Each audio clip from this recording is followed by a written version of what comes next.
لا إله إلا الله محمد رسول الله.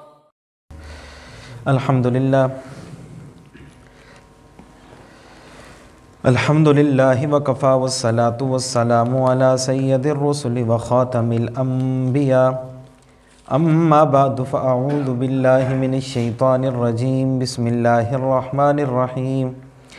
قال اللہ تبارک وتعالی فی القرآن المجید والفرقان الحمید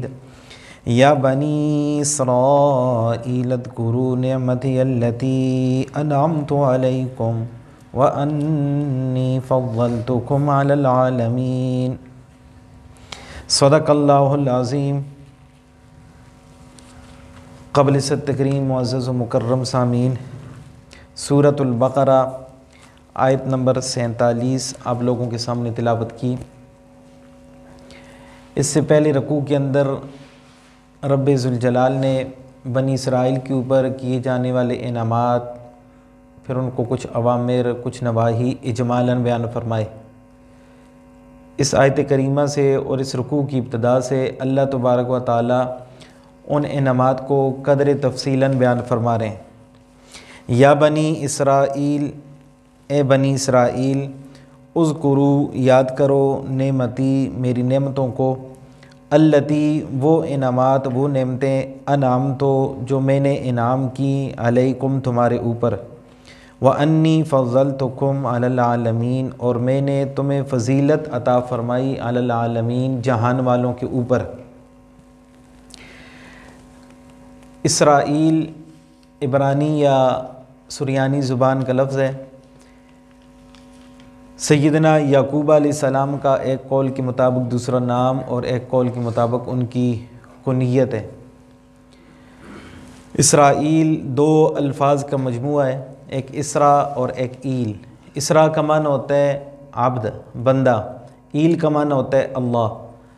دونوں کو ملا کے اگر ترجمہ کیا جائے تو معنی بنے گا عبد اللہ، اللہ کا بندہ۔ بنی کا معنی ہوتا ہے اولاد۔ یا بنی اسرائیل اذکروا، اے بنی اسرائیل کی، اے بنی اسرائیل یعنی اسرائیل علیہ السلام کی اولاد، حضرت یعقوب علیہ السلام کے فرزندان۔ اللہ تبارک و تعالیٰ نے بنی اسرائیل کو مخاطب فرمایا اور فرمایا اذکروا، یاد کرو، نعمتی، میری نعمتوں کو۔ کون سی نعمتیں؟ انعمت علیکم، جو میں نے تمہارے اوپر انعام کی۔ تو رب ذوالجلال نے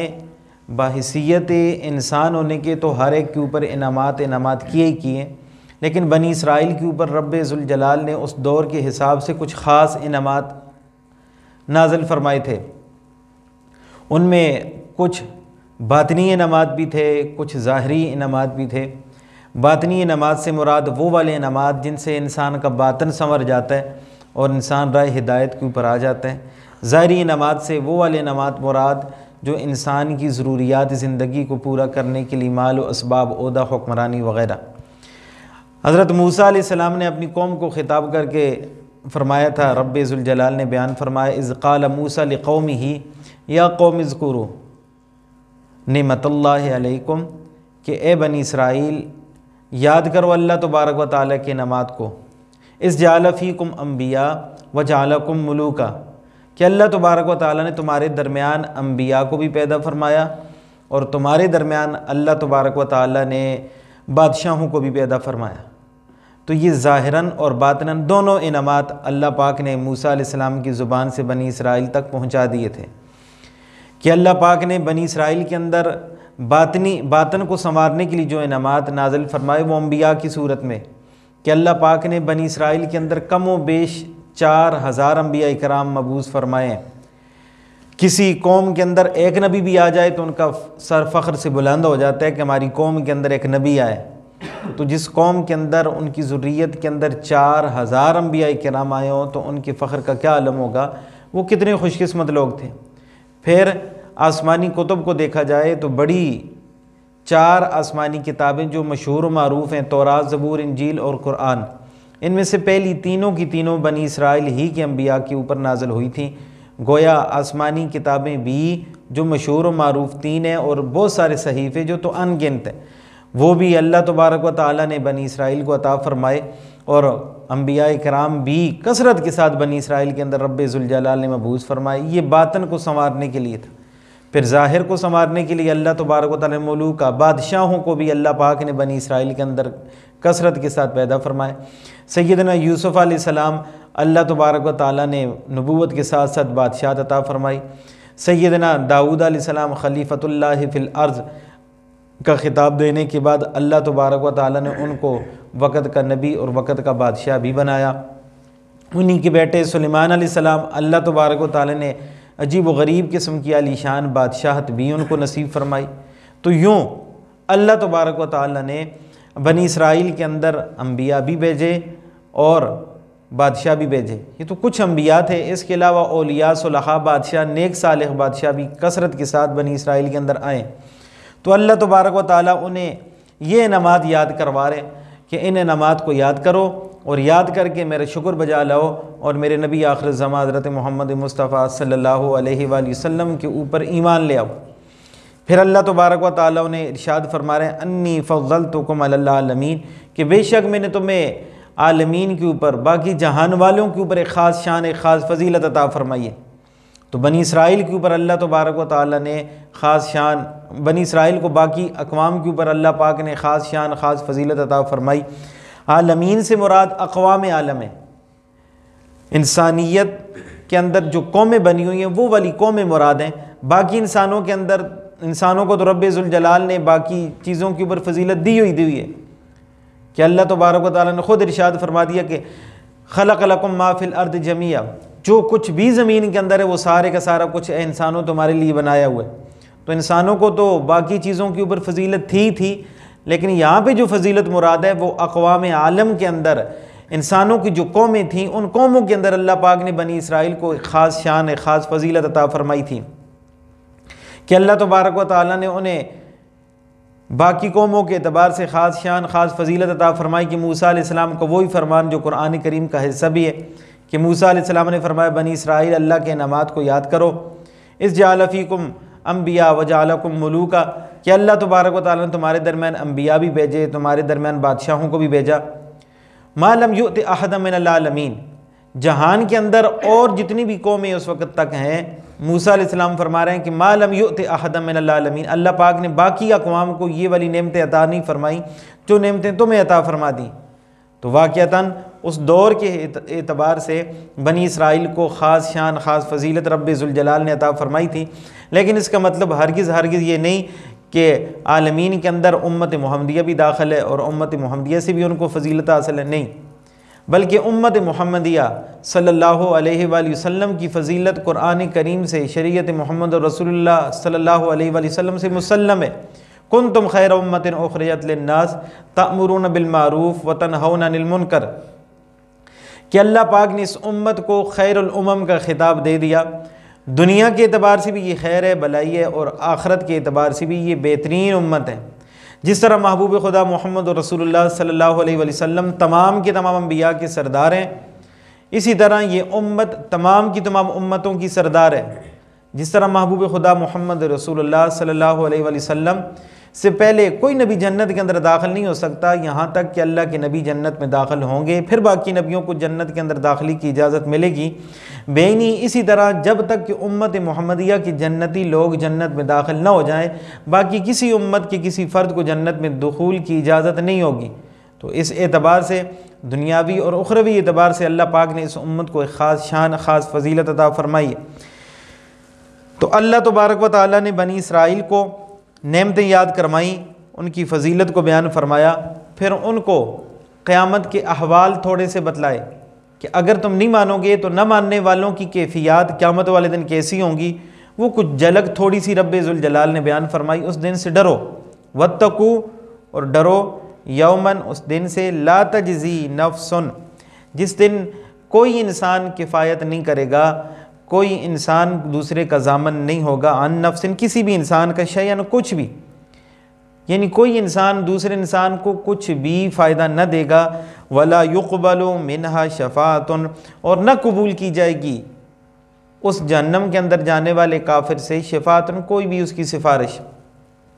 ولا یؤخذ، اور نہ لیا جائے گا منہا اس سے عدل کوئی بدلہ، کوئی معاوضہ، کوئی فدیہ، کوئی جرمانہ، کوئی بھی چیز اس سے نہ لی جائے گی، ولا ہم ینصرون اور نہ ہی ان کا کوئی مددگار ہوگا وہاں پہ۔ تو اللہ تبارک و تعالیٰ نے نہ ماننے والے،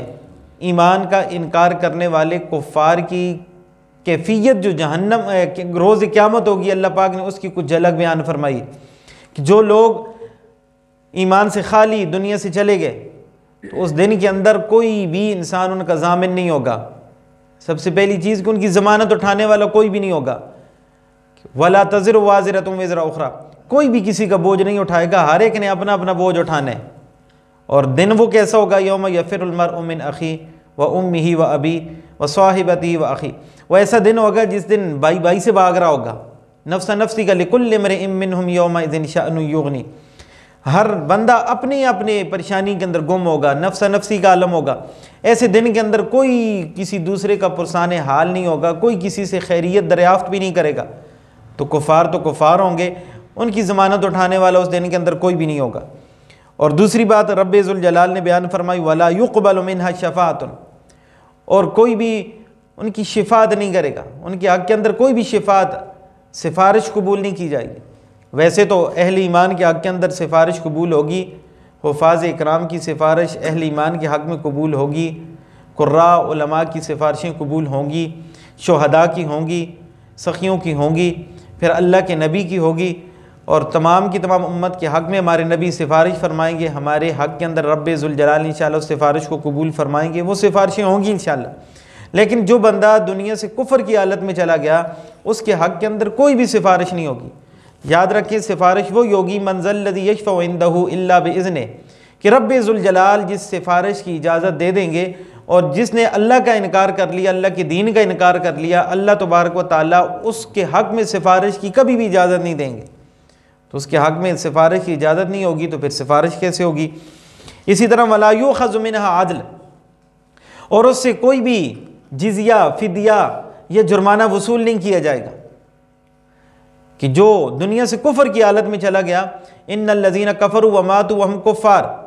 جو کفر کی حالت میں دنیا سے چلے گئے، رب ذوالجلال فرماتے ہیں فَلَن يُقْبَلْ مِنْ أَحَدِهِمْ مِلْءُ الْأَرْضِ ذَهَبًا وَلَوِ افْتَدَىٰ بِهِ، اگر یہ زمین ساری کی ساری سونے چاندی سے بھر کے وہ اپنی جان کی فدیے کے اندر رب ذوالجلال کو پیش کرے گا، تو اللہ پاک فرماتے ہیں فَلَن يُقْبَلْ،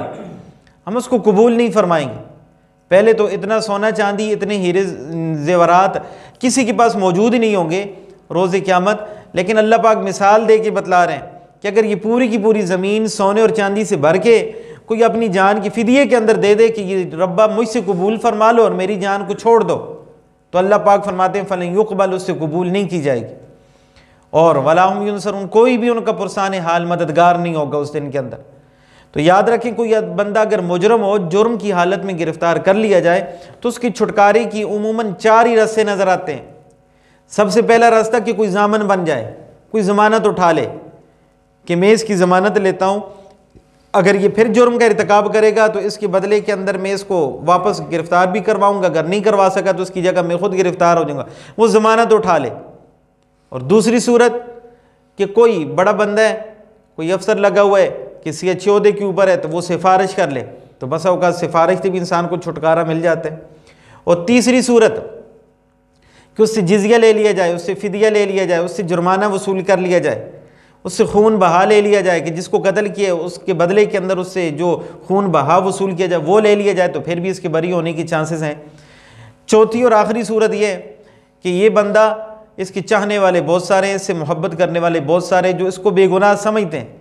تو وہ کسی تھانے کے اوپر، کسی کچہری کے اوپر چڑھائی کر دیں، ہلہ بولنا شروع کر دیں، تو ان لوگوں کی کثرت کو دیکھ کے شاید حاکم وقت یا اس کو گرفتار کرنے والا نرمی کا مظاہرہ کر کے اس کو چھوڑ دے۔ یہ چاروں ہی صورتیں ہو سکتی ہیں، اس کے علاوہ پانچویں کوئی صورت نہیں۔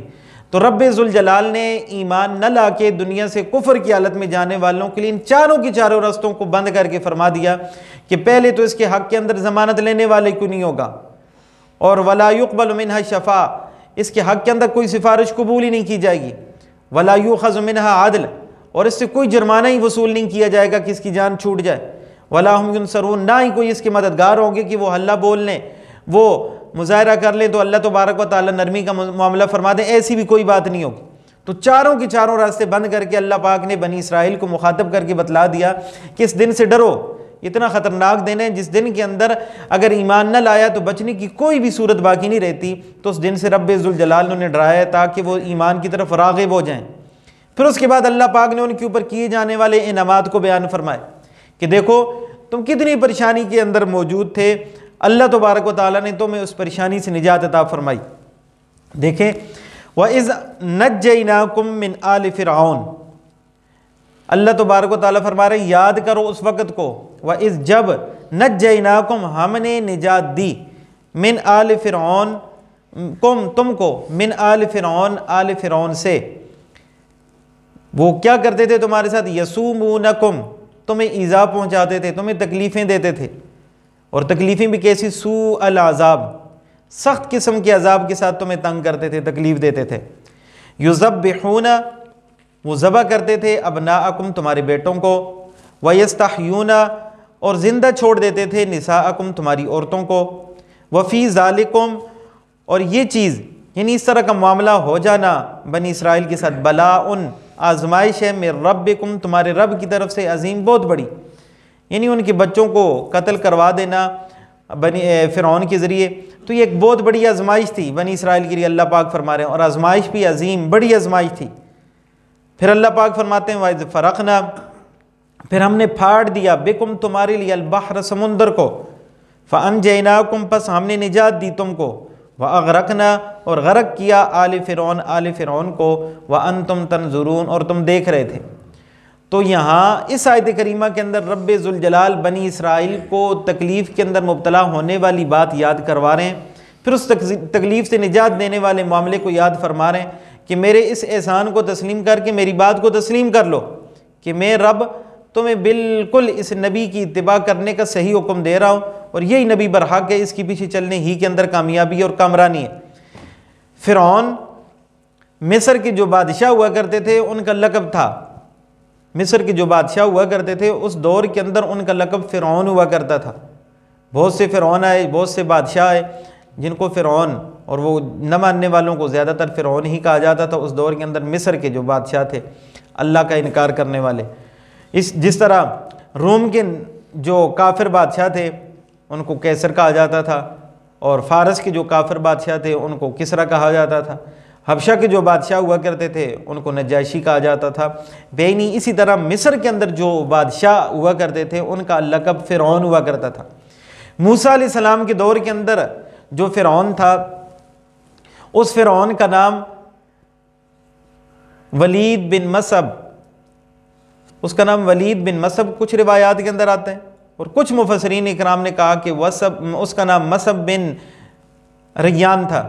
تو مسب بن ریان بھی کچھ لوگوں نے بتلایا، اور ولید بن مسب بھی کچھ لوگوں نے بتلایا، یہ اس کا نام تھا۔ اور یہ بڑا ہی سرکش قسم کا تھا، متکبر تھا، اتنا متکبر کیا ہے، انا ربکم الاعلی کا دعویٰ کرتا تھا کہ میں سب سے بڑا رب ہوں، لوگوں کو اپنے سامنے جھکاتا تھا، لوگ اس کے سامنے جھکتے تھے، اس کی عبادت کرتے تھے۔ تو ایک مرتبہ فرعون نے رات کو خواب دیکھا کہ بیت المقدس سے ایک آگ آئی، اور وہ آگ مصر کے اندر داخل ہوئی، اور مصر کے اندر موجود جتنے بھی قبطی تھے بنی اسرائیل کے علاوہ جو قوم آباد تھی قبطی، ان قبطیوں کے گھر کے اندر وہ آگ داخل ہوئی اور ان کو نقصان پہنچایا، لیکن اسی مصر کے اندر موجود بنی اسرائیلیوں کے جو گھر تھے ان گھروں کے اندر وہ آگ داخل نہ ہوئی۔ تو جب سے وہ بیدار ہوا تو بڑا غمگین، اس نے اپنے معبرین کو بلوایا، نجومیوں کو بلوایا، ان کے سامنے اس خواب کا تذکرہ کیا۔ تو ان کے نجومیوں نے، اس کے معبرین نے ان کو بتلایا کہ یوں مصر کے اندر بنی اسرائیل قوم کے اندر ایک بچہ پیدا ہوگا، اس خواب کی جو تعبیر ہم لوگوں کو سمجھ آ رہی ہے، ایک بچہ پیدا ہوگا اور تجھے اور تیری بادشاہت کو غرق کر کے رکھ دے گا۔ اب اس کو اپنی تعبیر بالکل منوان سچی نظر آنے لگی، تو اس کے اوپر ایک خوف کی کیفیت بھی طاری ہوگی۔ تو اسی وقت اس نے ایک شورا بنوائی جو نگرانی کے اوپر لگا لی کہ بنی اسرائیل کے ہر گھر کی نگرانی کرو، جس گھر کے اندر بچہ پیدا ہو جائے اس بچے کو ذبح کروا دو، اور اگر عورت یا بچی پیدا ہو تو پھر اس کو زندہ چھوڑ دو۔ تو اللہ پاک نے اسی بات کو یہاں پہ بیان فرمایا۔ تو اس وقت فرعون نے بنی اسرائیلیوں کے بچوں کو جو ذبح کروایا اس کی تعداد شاہ عبدالعزیز محدث دہلوی رحمۃ اللہ علیہ نے تفسیر عزیزی کے اندر جو بیان فرمائی وہ فرمایا کہ وہ تقریباً 12,000 بچوں کو اس وقت اس نے قتل کروایا، اور کچھ مفسرین اکرام نے فرمایا 70,000 اور کچھ نے 90,000 تک کو بیان فرمایا. 90,000 بچوں کو قتل کروایا اس فرعون نے اس زمانے کے اندر. اور لاکھوں کی تعداد کے اندر مائیں ایسی تھیں کہ جنہوں نے اپنے بچوں کو پیدا ہونے سے پہلے ہی ختم کروا لیا کہ ہماری آنکھوں کے سامنے ہمارے بچوں کو ذبح کیا جائے, وہ تکلیف ہم سے برداشت نہیں ہوگی, پیدائش سے پہلے ہی ان کو ختم کر لیا جائے. تو اس انداز کے ساتھ اس نے ظلم ستم کے پہاڑ توڑے. ایک تو اس وقت کے اندر اس نے بچوں کو ذبح کروایا, دوسرا رب ذوالجلال نے پھر اس کو بتلایا کہ میں رب ذوالجلال وہ ہوں, جب کرنے پہ آ جاؤں تو دنیا کی کوئی طاقت نہیں روک سکتی. پھر اسی قرآن کریم کے اندر اللہ نے بیان فرمایا, انشاءاللہ آگے چل کے اس کو تفصیل کے ساتھ بیان کیا جائے گا جب موقع محل آئے گا, کہ موسیٰ علیہ السلام کو رب ذوالجلال نے نہ صرف بچایا بلکہ اسی فرعون کے گھر کے اندر اس کی پرورش کروا کے دکھلایا. موسیٰ علیہ السلام فرعون کے گھر کے اندر 30 سال تک پرورش پاتے رہے, 30 سال تک. تو موسیٰ علیہ السلام نے فرعون کے گھر ہی کے اندر پرورش پائی. پھر جب نبوت سے سرفراز ہوئے, فرعون کے سامنے حق بات کا اظہار کرنے لگ گئے, اس کے سامنے معجزات کا ظہور بھی کر دیا, تو پھر فرعون نے اس وقت کے اندر دوسرا بچوں کو قتل کروانے والا معاملہ بھی شروع کیا. دوسری مرتبہ بھی اس نے دوسری مرتبہ اس لیے شروع کروایا کہ موسیٰ علیہ السلام میرے مقابلے کے اندر آئیں تو بنی اسرائیل کے اندر اس کی فوج نہ ہو, اس کے بچے یہی بچے بڑے ہو کے نوجوان بنیں گے, اس کی فوج بنیں گے. اس کی فوج کو شروع ہی سے اس کا کلا کما کرنے کے لیے اس نے بچوں کو ذبح کروانا شروع کر دیا. تو اللہ تبارک و تعالیٰ نے ان کے پورے کے پورے معاملات کا نقشہ کھینچے بالکل مختصر انداز کے ساتھ. اللہ پاک نے فرمایا کہ اس وقت کو یاد کرو جب میں نے تمہیں نجات عطا فرمائی تھی آل فرعون سے. یسومونکم سوء العذاب, وہ تمہیں تکلیف دیتے تھے سخت قسم کے عذاب کی صورت میں. یذبحون ابناءکم, ذبح کرتے تھے تمہارے بیٹوں کو. ویستحیون نساءکم, اور زندہ چھوڑ دیتے تھے تمہاری عورتوں کو. نساء عورتوں کے لیے بولا جاتا ہے, لیکن اللہ تبارک و تعالیٰ نے بچیوں کے لیے نساء کا لفظ جو بولا ہے باعتبار ما یعول کے مستقبل کے اندر انہوں نے عورتیں بننے, تو اللہ پاک اس کو بیان فرما رہے ہیں کہ چھوڑ دیتے تھے تمہاری عورتوں کو. وفی ذالکم بلاء من ربکم عظیم, یہ تمہارے اوپر اللہ تبارک و تعالیٰ کی طرف سے بہت بڑی آزمائش تھی. پھر رب ذوالجلال کا حکم, موسیٰ علیہ السلام نے معجزات کا ظہور فرمایا, فرعون کو لاجواب کیا, جادوگر بھی ایمان لے آئے, معاملات سارے کے سارے ہوتے رہے. پھر آخر کے اندر رب ذوالجلال نے موسیٰ علیہ السلام کو بنی اسرائیل کو لے کے مصر سے نکل جانے کا جب حکم دے دیا, تو موسیٰ علیہ السلام نے بنی اسرائیل کو اس بات کے اوپر تیار فرمایا. اس وقت موسیٰ علیہ السلام کے ساتھ جو لوگ تھے, یاد رکھیں جب حضرت یعقوب علیہ السلام کی اولاد مصر کے اندر آ کے آباد ہوئی تھی تو اس وقت ان کی تعداد تقریباً 73 تھی. جب موسیٰ علیہ السلام مصر کو چھوڑ کے جا رہے تھے, تقریباً 500 سال کا عرصہ گزر چکا تھا, آپ مصر کو چھوڑ کے جا رہے تھے, تو اس وقت بنی اسرائیل والوں کی تعداد 6,70,000 کے قریب تھی. تو 6,70,000 ان بنی اسرائیلیوں کے اوپر. اس کے بعد جب موسیٰ علیہ السلام کے دور کے اندر بچوں کو ذبح کیا جا رہا تو اس وقت کے بعد ان کے اوپر زبردستی زور, ان کے اوپر تشدد معاملات بھی فرعون نے جاری کر دیے تھے. پھر موسیٰ علیہ السلام نے نبوت کا اظہار فرمایا, جادوگروں نے بھی ایمان لے آئے. پھر موسیٰ علیہ السلام کے چاہنے والے بنی اسرائیل بھی جب آپ کے اوپر ایمان لے آئے تو اللہ کے حکم سے آپ کو ہجرت کی اجازت ملی کہ مصر سے آپ مشرق کی جانب چلے جائیں. تو مصر سے مشرق کی جانب موسیٰ علیہ السلام اپنی قوم والوں کو, ان 6,70,000 بنی اسرائیلیوں کو لے کے وہاں سے روانہ ہو گئے. جب فرعون کو پتہ چلا تو فرعون نے اپنی قوم والوں سے کہا, یعنی قبطیوں سے کہا کہ جب فجر کے وقت مرغی جس ٹائم اذانیں دیتے ہیں, جب مرغوں کی اذانیں جس کے کانوں کے اندر پہنچ جائیں اس وقت وہ اٹھ جائے, تیار ہو جائے, پھر ہم اپنی پوری فوج کو لے کے موسیٰ علیہ السلام کے تعاقب میں نکلیں گے, اور جس جگہ کے اوپر ان کو پائیں گے وہیں پہ ان کو قتل کر دیا جائے گا. رب ذوالجلال کا کرنا ایسا ہوا, روایات کے اندر آتا ہے کہ اس صبح کسی بھی مرغی کی آواز کسی کو نہ آئی. پھر جب دن کافی چڑھ گیا اس کے بعد اللہ تبارک و تعالیٰ کے حکم سے فرعون کی مرغی کی اذان فرعون کے کانوں تک پہنچی. وہ اٹھا, اس نے اپنی بکری کو ذبح کروایا اور ساتھ اعلان کروایا کہ بکری ذبح ہوئی ہے, اس کی کلیجی تیار ہونے تک, میرے کلیجی کھانے تک آپ سارے کے سارے لوگوں نے 6 لاکھ سے زائد کی فوج جو ہے وہ اس نے یہاں پہ آ کے جمع ہو جانا ہے. اور ساری کی ساری فوج اس جگہ کے اندر جمع ہو گئی. فرعون کلیجی سے فارغ ہوا تو پھر موسیٰ علیہ السلام کے تعاقب کے اندر نکلا. اس کے ساتھ کتنی ساری فوج تھی. شاہ رفیع الدین رحمۃ اللہ علیہ نے تفسیر شاہ رفیع الدین کے اندر انہوں نے جو لکھا کہ 12 لاکھ فوج تھی اس کے ساتھ, اور ساتھ بازاری لوگوں کو ملایا جائے تو وہ 60 لاکھ کے قریب پہنچتے ہیں. 60 لاکھ لوگ بنی اسرائیل کو قتل کرنے کے لیے وہ وہاں سے فرعون کی فوج کے ساتھ روانہ ہو گئے۔ تو موسیٰ علیہ السلام اپنی بنی اسرائیلیوں کو ساتھ لے کے جا رہے ہیں، بحیرہ کلزم آگے آیا سمندر، تو سامنے سمندر، پیچھے سے فرعون کی فوجیں آنا شروع ہوئیں۔ تو اس وقت موسیٰ علیہ السلام کی قوم نے موسیٰ علیہ السلام سے کہا کہ موسیٰ اب کیا ہوگا؟ آگے جاتے ہیں، آگے جانے کا بھی کوئی راستہ نہیں، مچھلیوں کی غذا بن جائیں گے، پیچھے اگر مڑتے ہیں تو پھر بھی اس فرعون کی فوج کے ساتھ مقابلہ کرنے کی سخت طاقت ہمارے اندر موجود نہیں، اب کیا ہوگا؟ تو موسیٰ علیہ السلام نے فرمایا ان اللہ معی ربی ان معی ربی سیہدین، کہ بے شک اللہ تبارک و تعالیٰ میرا رب میرے ساتھ ہے، وہ انشاءاللہ ہمیں ضرور کوئی نہ کوئی راستہ دکھلائے گا۔ جب موسیٰ علیہ السلام نے یہ ارشاد فرمایا تو یوشع بن نون، جن کو رب ذوالجلال نے بعد کے اندر نبوت بھی عطا فرمائی تھی، انہوں نے سمندر کے اندر اپنے گھوڑے کو اتار دیا، سمندر کے اندر گئے۔ تو اس وقت تک تو رب ذوالجلال کی مدد نصرت نہیں آئی تھی، تو جب سمندر کے اندر گھوڑا پانی کے اندر غوطے کھانے لگا تو پھر وہ باہر نکل آئے، موسیٰ علیہ السلام سے فرمانے لگے کہ موسیٰ کب اللہ کی نصرت اور مدد آئے گی؟ ہم آپ کو بھی، آپ کے رب کو بھی سچا تسلیم کرتے ہیں۔ پھر اس کے بعد رب ذوالجلال کو حکم آ گیا، اللہ تبارک و تعالیٰ نے موسیٰ علیہ السلام کو حکم دیا کہ انضرب بعصاک البحر، کہ موسیٰ اس سمندر کے اندر اپنی لاٹھی کو پھینک دو۔ موسیٰ علیہ السلام نے 12 رستوں کے اندر، 12 جگہوں کے اندر لاٹھی کو زمین کے اوپر لگایا، اللہ کے حکم سے زمین کے اندر، اس سمندر کے اندر 12 رستے بن گئے۔ اور رستے بھی کیسے بنے کہ اسی پانی کی دیواریں بن گئی، اور دیواریں بھی بعض علماء نے لکھا کہ ان کے اندر روشندان، ان کے اندر کھڑکیاں بھی موجود تھیں، کہ 12 قبیلوں کے لوگ، بنی اسرائیل کے اس وقت 12 قبیلے تھے، ان 12 قبیلوں کے لوگ 12 رستوں سے گزرے تو 7 کھڑکیوں سے دوسرے قبیلے والوں کو، اپنے ساتھیوں کو ساتھ دیکھتے جائیں، ان کو تسلی ہو کہ ہم سارے کے سارے گزر کے جا رہے ہیں۔ تو اللہ تبارک و تعالیٰ نے اتنے بہترین انداز کے ساتھ ان کی نصرت فرمائی، اور اس بحیرہ کلزم سے آپ گزرنا شروع ہوئے۔ پیچھے جب فرعون کی فوجیں پہنچیں تو انہوں نے بھی اپنے گھوڑوں کو اتارنا چاہا، لیکن فرعون کی فوجوں کے جو گھوڑے تھے وہ سمندر کے اندر اترنے کے لیے تیار نہیں۔ پھر رب ذوالجلال نے جبرائیل امین کو بھیجا، ایک گھوڑی دے کے، گھوڑی کے اوپر سوار کر کے۔ جبرائیل امین گھوڑی کے اوپر سوار ہو کے آئے، اور آپ نے پہلے اپنی گھوڑی کو سمندر کے اندر اتارا انہی رستوں کے اوپر، پھر اس کی مشک کے اوپر گھوڑے بھی ان رستوں کے اوپر چل دیے۔ پھر سیدنا میکائیل علیہ السلام کی ذمہ داری رب ذوالجلال نے دوسری یہ لگائی کہ آپ بنی اسرائیل کو قتل کرنے کے لیے جتنے بھی قبطی آئے ہوئے ہیں، جتنے بھی فرعون کی فوجیں اور اس کے لوگ آئے، سارے کے ساروں کو ہانک کے اس سمندر کی طرف لے کے آؤ۔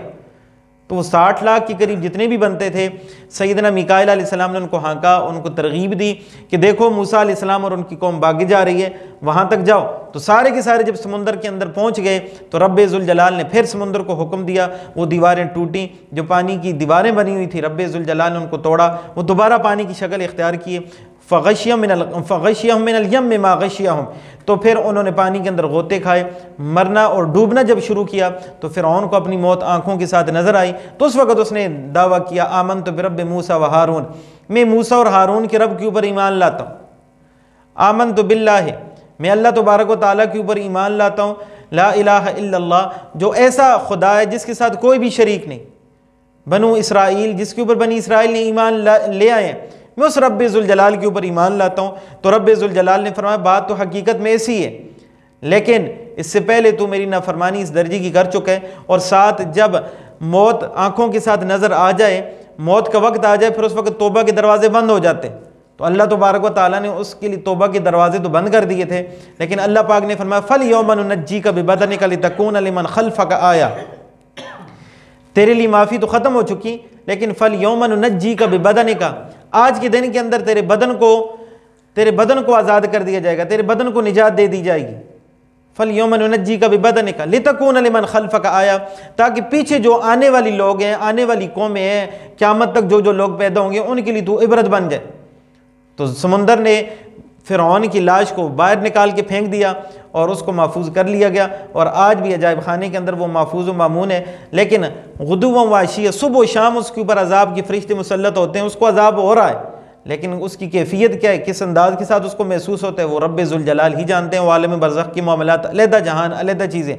لیکن وہ انا ربکم الاعلی کا دعویٰ کرنے والا فرعون آج بے یار و مددگار وہاں پہ پڑا ہوا ہے،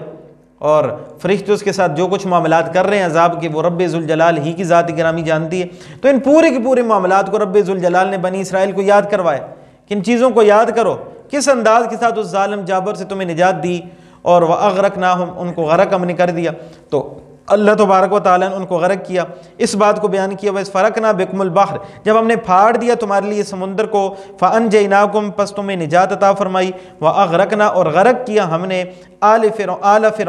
فرعون کو، وَأَنْتُمْ تَنْظُرُونَ، اور تم سارے کے سارے معاملے کو دیکھ رہے تھے۔ تو یہ اس کے بعد بھی کچھ واقعات رب ذوالجلال نے ان کو یاد کروائے تاکہ ان چیزوں کو یاد کریں، ان کو پتہ چلے کہ حقیقت حال یہی ہے۔ اس نبی کے اوپر جو باتیں اللہ پاک نازل فرما رہے ہیں وہ حقیقت ہے، ہمارے ساتھ یہ والے معاملات پہلے ہو چکے ہیں۔ تو اللہ تبارک و تعالیٰ اس انداز کے ساتھ ان بنی اسرائیلیوں کو، ان یہود و نصارہ کو نزول قرآن کے دور کے اندر ایمان کی طرف راغب فرما رہے تھے، اور اس سے ہم لوگوں کے ایمان کو بھی مضبوط کرنے کا ایک تقاضا ہے کہ رب ذوالجلال اس انداز کے ساتھ اس کو سمجھ کے اس کے مطابق ایمان کو ڈالنے کی ہم لوگوں کو بھی توفیق عطا فرمائے، اور ہم لوگوں کی بھی ایمان رب ذوالجلال کی ذات گرامی کے اوپر زیادہ زیادہ مضبوط ہوں۔ اللہ پاک نے جو کچھ کہنے کی توفیق دی، اللہ پاک اس کے مطابق عمل کرنے کی بھی توفیق نصیب فرمائے۔ وآخر